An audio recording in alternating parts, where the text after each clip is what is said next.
Bill Nye. Oh, here we go.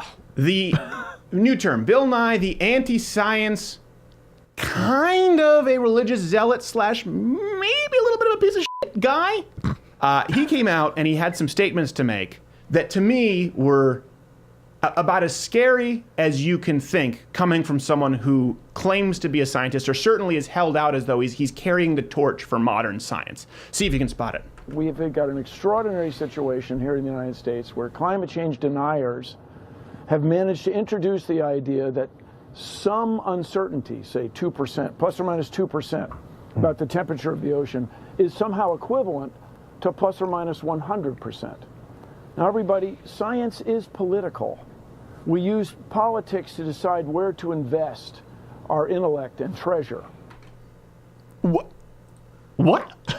And the thing, we'll get to why that's incorrect and why that's corrosive to the very fabric of science in a second, but this is also a reason why people are tired of cable news, people in our generation, because no one on that panel, they didn't have a real scientist on that panel who could just say exactly what everyone's thinking.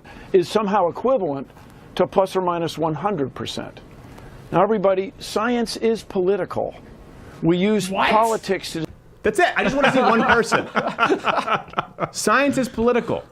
Incorrect. First, let me draw your attention to the definition of science. The intellectual and practical activity encompassing the systematic study of the structure and behavior of the physical and natural world through observation and experiment. Some would say that's the opposite of politics. Yeah. Some would say the purpose of science is to exist in a prism regardless of societal circumstance. Some would say that's the main reason for science. That's kind of the through line. But here's the thing, he's right. Science, he's saying what we've been saying for a long time and we've been excoriated for saying. That, listen, no one's saying there isn't climate change.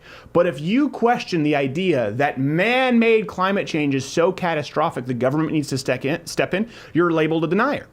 And we've talked about how you need to get in line with the current scientific thinking if you want the money.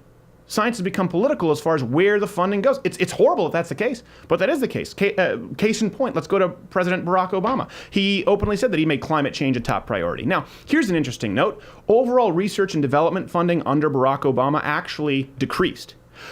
But simultaneously, funding for climate change programs went up.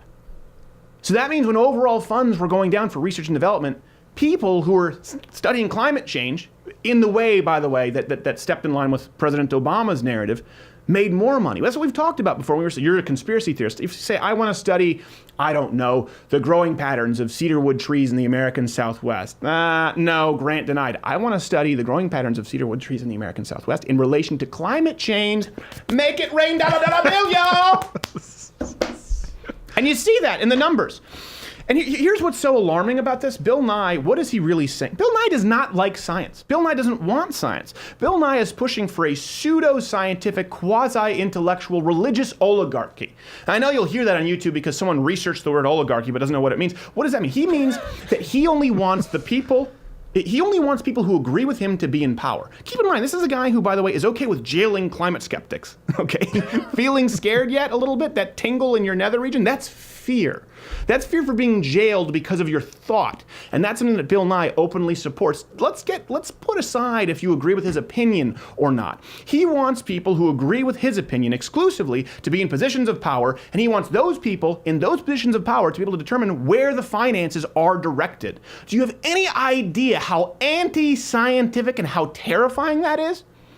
And if you want to know why that's terrifying, you can look to history as far as the intermingling of politics and science and the absolute leviathan, the monstrous creation that it becomes. It can only, merging politics and science, not allowing them to exist autonomously of each other, can only serve to alter science's trajectory to the path of truth. Okay? That's the main purpose here. And Bill Nye wants that specifically. Some examples? I know it seems tired and old hat, but let's go to Nazi Germany. That's kind of a prime example of political science, as it were, with their eugenics. Racism, cloaked as pseudo-scientific sort of social Darwinism, it became a widely acknowledged set of thoughts, and it led to scientific treaties, books, research projects. It also, of course, led to gassing a few individuals. And here's the thing. Some scientists in Germany were all too happy to accept that funding. The funding was determined. If you believe in the eugenics, you write a research paper on PubMed that the Jews are bad, maybe you wake up with $1 under your pillow, yes? This happened. If your science was in line with not the Nazis in power, you got the funding. If it wasn't, you didn't get the funding. China, of course, we have situations like China, Eastern Bloc countries. Liberals should love this, where homosexuality was still declared nothing more than a mental disease, and it only has been dropped as recently as the mid-2000s in some of these places. Let's get to Soviet Russia, genetic biology. I don't want to bore you with too many details here, but under Stalin, basically there was a rejection of what we know to be genetic biology in favor of a scientific worldview as determined by the government. The Communist Party ordered the rapid development of more productive varieties of wheat and other important crops. Again, leftists should be thrilled with this. Soviet Russia basically ordered GMOs, but they ordered GMOs in a way that flied in the face of biology and what we knew at that time, and you were excluded from the scientific community unless you lined up with the establishment's belief. The only reason that this trajectory stopped, why, was because their science, which was political, happened to be wrong and led to crop failures and food shortages. So here's something, too, that really concerns me. We know it's unscientific. We know the pitfalls here. Where are the... He's a bachelor's in mechanical engineering, so we know he's not a scientist. But where are the other scientists speaking up? Kind of like with Islam. We say, where are the Muslims speaking up against the acts of terrorism? Not only against terrorism, but against Sharia law, against the way women are allowed to worship in mosques in the United States on equal footing with men. We say, well, where are the rest of the Muslims? Hashtag not all Muslims. What about hashtag not all scientists? Shouldn't scientists, people who respect the scientific process, be out in droves saying, no, listen, we're not Bill Nye? Why is the scientific community not screaming in unison over the hilltop, no, we think that science should exist outside of politics. He's not one of us.